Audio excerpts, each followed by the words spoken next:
Hello friend, कसे आहात तुम्ही? एकदम मजेत आहात ना? मजेतच राहा. आणि आता बघा, आता हे विंटर सीझन चालू आहे. तर या सीझनमध्ये गाजर खूप बाजारामध्ये आलेले असतात. खूप छान असे लाल, एकदम छान रेड कलरचे गाजर हे बाजारात आलेले असतात.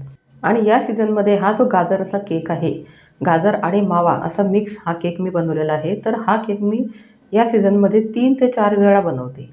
तर बघा, अतिशय सॉफ्ट आणि एकदम सुंदर आपला हा केक इथे आहे. आणि आता हा केकची रेसिपी मी तुम्हाला दाखवणार आहे, की हा अगदी साध्या आपल्या घरगुती साहित्यामध्ये हा केक मी इथे बनवलेला आहे. आणि बघा, विदाऊट ओव्हन आपला हा केक इथे तयार झालेला आहे. आणि आपण मावा जो वापरला आहे, तर तो सुद्धा आपण बाहेरून विकत आणलेला नाही आहे. घरी आपण मावा तयार केलेला आहे आणि त्यापासून आपण हा केक इथे बनवला आहे. तुम्हाला जर इन्स्टंट मावा तयार करायचा असेल, तर काल मी एक रेसिपी माझ्या चॅनलवर अपलोड केलेली होती. तर त्यात मी घरी इन्स्टंट मावा कसा तयार करायचा ते दाखवलं आहे. तर तुम्ही माझ्या चॅनलवर जाऊन ती रेसिपी तुम्ही चेक करू शकता. तर बघा, किती सॉफ्ट आणि मॉइस्ट आपला हा केक इथे तयार झालेला आहे. आणि विदाऊट ओव्हन, तुमच्याकडे ओव्हन नसलं तरी चालेल, गॅसवरती सुद्धा आपण असा मॉइस्ट केक तयार करू शकतो. तर आता इथे घेतलेलं आहे मी एक बाउल. तर ह्या बाउलमध्ये नेहमी मी आपलं केकचं जे बॅटर असतं ते तयार करते. तर इथे आता आपल्याला घ्यायचं आहे हाफ कप दूध. तर बघा, हे जे दूध आहे, तर हे दूध आपलं रूम टेम्परेचरला असलेलं पाहिजे. तर हे गार दूध वापरायचं नाही. केव्हाही केक तयार करताना आपण जे साहित्य वापरणार आहोत, तर ते नेहमी नॉर्मल पाहिजे. आणि आता इथे घ्यायचं आहे आपल्याला 1/3 कप गूळ. तर बघा, इथे मी गूळ घालून आपण हा केक बनवणार आहोत. तर हा आपला केक हेल्दी होणार आहे. म्हणून तुम्ही व्हिडिओ जी आहे ती शेवटपर्यंत बघा, म्हणजे तुम्हाला कळेल की हा केक मी कशाप्रकारे बनवला आहे. तर तुम्हाला जर गूळ इथे वापरायचा नसेल, तर तुम्ही साखरसुद्धा वापरू शकतात किंवा तुम्ही मिश्रीसुद्धा वापरू शकतात. तर इथे मी छान असा गूळ हा मेल्ट करून घेतलेला आहे आपल्या ह्या दुधामध्ये. तर बघा, आता हा गूळ पण जो आहे, तर तो माझा छान असा मिक्स झालेला आहे. आणि आता यात टाकायचं आहे आपल्याला 4 टेबलस्पून आपल्याला ऑइल घ्यायचं आहे. तर मी ऑइलचा वापर केलेला आहे. तुम्हाला जर बटर वापरायचं असेल, तर तुम्ही मेल्टेड बटरसुद्धा इथे वापरू शकतात. तर हे ऑइल टाकल्यानंतर पुन्हा आपल्याला हे छान असं एकजीव करून घ्यायचं आहे. म्हणजे आपले जे गुळाचे बारीक खडे वगैरे असले किंवा बारीक गूळ आपला खाली असला, तर तो छान असा मेल्ट होऊन जाईल. तर इथे सुद्धा तुम्हाला मी ऑप्शन सांगितला आहे. तुम्ही कशाचाही इथे वापर करू शकतात. तर आता हे घेतल्यानंतर इथे घ्यायचं आहे आपल्याला 1 कप गव्हाचं पीठ. तर मी इथे हा जो केक आहे, तो गव्हाच्या पिठापासून बनवणार आहे. तुम्हाला जर गव्हाचं पीठ वापरायचं नसेल, तर तुम्ही मैद्याचा सुद्धा इथे वापर करू शकतात. तर बघा, आता प्रत्येकाची चॉईस ही वेगवेगळी असते.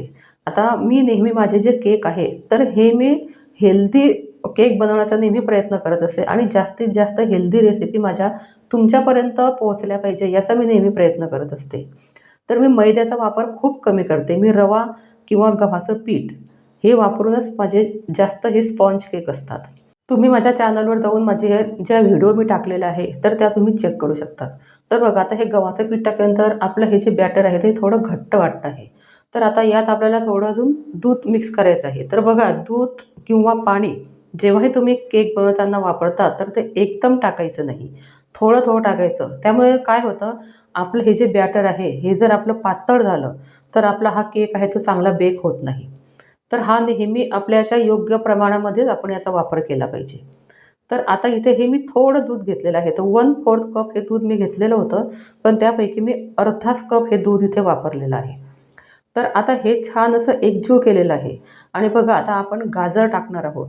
तर कोणतेही आपण फळाचा किंवा असा काही व्हेजिटेबलचा केक जर बनवला, तर त्याला पाणी सुटतं. म्हणून आपण हे जे गाजर टाकणार आहोत, तर याला पाणी सुटतं, म्हणून आपण हे जे दुधाचा वापर आहे तो कमी करायचा. तर आता इथे घेतलेला आहे आपण हाफ कप मावा. तर बघा, आता हा माझ्याकडे इन्स्टंट मावा होता. तर हा मावा मी घरी बनवलेला आहे. तर हा मावा मी इथे वापरलेला आहे. तर बघा, आता इथे 1 कप आपल्याला हे किसलेलं गाजर घ्यायचं आहे. तर छान असे लाल गाजर हे आलेले आहे बाजारात. तर हे गाजर जे आहे ते मी किसून घेतलेले आहे. 2 गाजर किसलेले आहे. त्याचा 1 कप माझं हे गाजराचा किस तयार झालेला आहे. तर बघा, हे गाजर जे आहे तर हे पाणी सोडतं. तर जास्त पाणी किंवा दूध हे आधी टाकू नका. हळू तुम्ही यात हे पाणी आणि दूध मिक्स करा. तर आता हे आपलं बॅटर छान मिक्स झाल्यानंतर यात टाकायचं आहे आपल्याला 1 टेबलस्पून व्हिनेगर. तर बघा, आपलं हे जे व्हिनेगर आहे, तर हे अतिशय महत्त्वाचं आहे या केकमध्ये. आणि तुमच्याकडे जर व्हिनेगर नसेल, तर तुम्ही थोडं लिंबाचा रससुद्धा इथे टाकू शकतात. तर आता हे जे बॅटर आहे, स्पॅच्युलाच्या साहाय्याने छान असं एकजीव करते आहे. आणि आता आपल्या केकला छान टेस्ट येण्यासाठी आपल्याला थोडी इथे वेलची पूड टाकायची आहे. तर बघा वेलची पूडमुळे आपल्या ह्या केकला खूप छान टेस्ट येते. तर ही वेलची पूड टाकल्यानंतर आपल्याला आता यात टाकायचं आहे थोडं मीठ. तर बघा ह्या मिठामुळे सुद्धा आपला हा जो केक आहे तो खूप छान लागतो. तर थोडं चिमूटभर आपल्याला मीठसुद्धा टाकायचं आहे आणि वेलची पावडरसुद्धा टाकायची आहे. आता हे बॅटर मिक्स झाल्यानंतर आपल्याला थोडा वेळ बाजूला ठेवायचं आहे आणि आपण हा जो केक आहे हा कढईमध्ये बेक करणार आहोत. तर आता इथे आपल्याला ही कढई प्रीहीट करून घ्यायची आहे. तर यात थोडं टाकायचं आहे आपल्याला मीठ. तर बघा आता हे जे मीठ आहे तर हे नेहमी मी कुकिंगसाठी वापरते, बेकिंगसाठी वापरते. तर त्यामुळे आपल्या हे मिठाचा इथे कलर चेंज झालेला आहे. तर हे छान मीठ असं पसरून घ्यायचं आणि आता यावरती आपल्याला ठेवायची आहे एक स्टँड आणि ते स्टँड ठेवल्यानंतर आपल्याला ही जी कढई आहे तर ही 10 मिनिटासाठी आपल्याला प्रीहीट करून घ्यायची आहे. तर केव्हाही केक तयार करताना ही जी कढई असते तर ही 10 मिनिटासाठी प्रीहीट करून घ्यायची असते. आणि इथे घ्यायचं आहे आपल्याला 6 इंचाचं केक टीन. तर आता ह्या केक टीनमध्ये आपल्याला अर्धा किलो केक हा बेक करायचा आहे आणि इथे आता मी थोडं तेल लावणार आहे आणि त्या तेलाने आपलं हे जे केक टीन आहे ते ग्रीस करून घेणार आहे. आणि हे तेल लावल्यानंतर आपल्याला यात ठेवायचं आहे बटर पेपर. तर बघा तुमच्याकडे जर बटर पेपर नसेल तर तुम्ही मैदासुद्धा इथे टाकू शकता आणि मैदा टाकल्यानंतर ते पूर्ण चारी बाजूनं स्प्रेड करून घ्यायचं. तुम्ही गव्हाचं पीठ टाकू नका कारण ते गव्हाचं पीठ जळेल. त्यासाठी आपल्याला मैदा वापरला तरी चालेल आणि आता आपलं हे बॅटर आहे तर हे छान असं एकजीव झालेलं आहे. तर आता यामध्ये आपल्याला टाकायचं आहे आपला हा केक छान असा वरती येण्यासाठी एकदम सॉफ्ट माईस होण्यासाठी इथे टाकायचं आहे आपल्याला आता 1 टी-एस-पी बेकिंग पावडर आणि 1/4 टी-एस-पी आपल्याला इथे बेकिंग सोडा घ्यायचा आहे. तर थोडं आपल्याला इथे दूध टाकायचं आहे आणि हे छान असं एकजीव करून घ्यायचं आहे आपल्याला. तर हे जास्त आपल्याला मिक्स करायचं नाही कारण आपण बेकिंग सोडा आणि बेकिंग पावडर टाकलेली आहे. आता आपल्याला हे जे बॅटर आहे तर आपल्याला हे केक टीनमध्ये पूर्ण काढून घ्यायचं आहे. तर बघा एकदम घट्ट बॅटर आहे, पातळ बॅटर नाही आहे. तर यामुळे काय होतं आपला हा जो केक आहे तर छान असा स्पंजी तयार होतो. तर पूर्ण बॅटर आपल्याला इथे काढून घ्यायचं आहे या केक टीनमध्ये. तर हे बॅटर काढल्यानंतर आपल्याला हे जे केक टीन आहे ते 2-3 वेळा असं टॅप करून घ्यायचं आहे. हे काही एअर बबल असले तर ते निघून जातील. आणि आता वरून गार्निशिंगसाठी आपल्याला थोडे काजू बदाम इथे टाकायचे आहे. तर मी हे जे काजू बदाम होते माझ्याकडे तर त्याचे बारीक-बारीक तुकडे करून घेतले आणि ते आपल्याला इथे यात टाकायचे आहे. तर बघा आता हे जे ड्रायफ्रुट्स आपण टाकतो आहे तर हे अतिशय याची चव छान लागते आपल्या ह्या केकमध्ये. आपण जेव्हा हे केक खातो तर तेव्हा या केकमध्ये आपली हे जे ड्रायफ्रुटची टेस्ट आहे तर हे खूप छान लागते. तर हे तुम्ही नक्की टाका. तर आता हे पूर्ण टाकून झाल्यानंतर आपली ही जी कढई ही सुद्धा प्रीहीट झालेली आहे.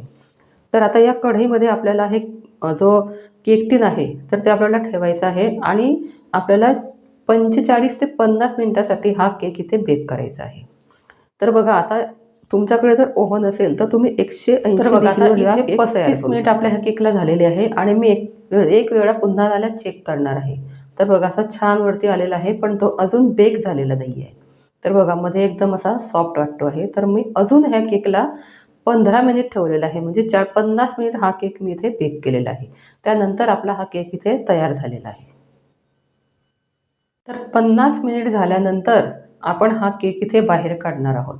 एकदम गार केक झालेला आहे आणि बघा साईडनं त्याच्या ज्या कडा आहेत त्या एकदम त्या केक टीनपासून बाजूला झालेला आहे. म्हणजे अतिशय छान आपला हा केक इथे बेक झालेला आहे. तर आता हा केक मी तुम्हाला या केक टीनमधून काढून दाखवते आपला केक हा कसा तयार झाला तो. तर बघा आपला हा केक किती छान असा कलर पण सुंदर आलेला आहे आणि हा जो बटर पेपर आहे तर तो पण असा इझी आपला हा छान बाहेर येतो आहे. तर बघा मंडळी आता विदाऊट ओव्हन आपण घरीसुद्धा हा केक इतका सुंदर तयार करू शकतो आणि अगदी घरगुती साहित्यामध्ये आपण हा केक इथे तयार केलेला आहे आणि हेल्दीसुद्धा आहे. लहान मुलांना मोठ्यांनासुद्धा हा केक अतिशय छान आहे खाण्यासाठी. तर हा केक तुम्ही नक्की तयार करा आणि तुमचा केक कसा झाला मला कमेंटमध्ये सांगायला विसरू नका. तर आतून बघा किती सॉफ्ट आपला हा केक इथे तयार झालेला आहे. तर चला मग भेटूया आपण पुढच्या व्हिडिओमध्ये.